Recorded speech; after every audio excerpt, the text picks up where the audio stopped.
Hello everybody and welcome to our third episode of ParkImpulse. My name is Bettina Rotzetter and I'm joined here today by Dr. Ines Debove. In today's episode, we will touch on the topic of time and trust during consultations with Professor Daniel Weintraub.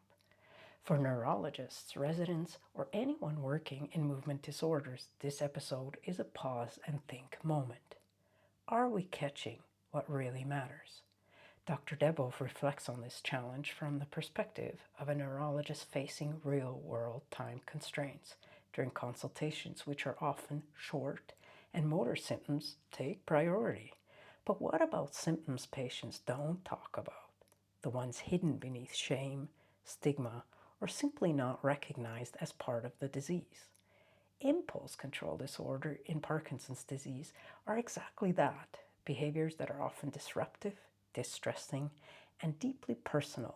I think also that we need to question ourselves, did we really ask the right questions to the patient? Because I think nowadays we have not a lot of amount of time which we spend with the patients. I don't know how psychiatry is. Psychiatry in Switzerland at least spends much more time with the patient than we do, and in neurology.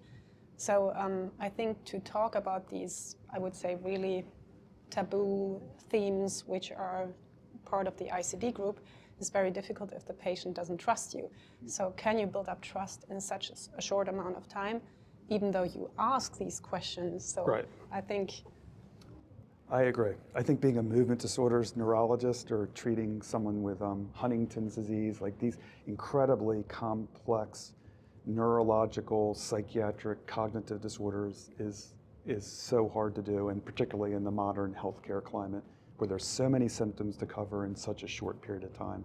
Time and trust is a huge challenge these days, not only for patients, but also for doctors. Are you giving your patients with Parkinson's disease the chance to tell you what they're not saying? We will deepen this question in our last and final episode with Professor Daniel Weintraub next week. This episode is a call to reflect on our clinical practice. How do we approach these questions in limited time? Are we making space for vulnerabilities? And are we asking the right questions or just checking boxes?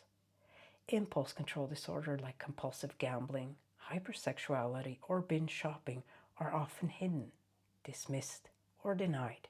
In brief consultations, many clinicians never hear about them until serious harm has occurred. Stay tuned and stay curious, and join us in our last and final episode with Professor Daniel Weintraub as he goes on to deepen this topic next week.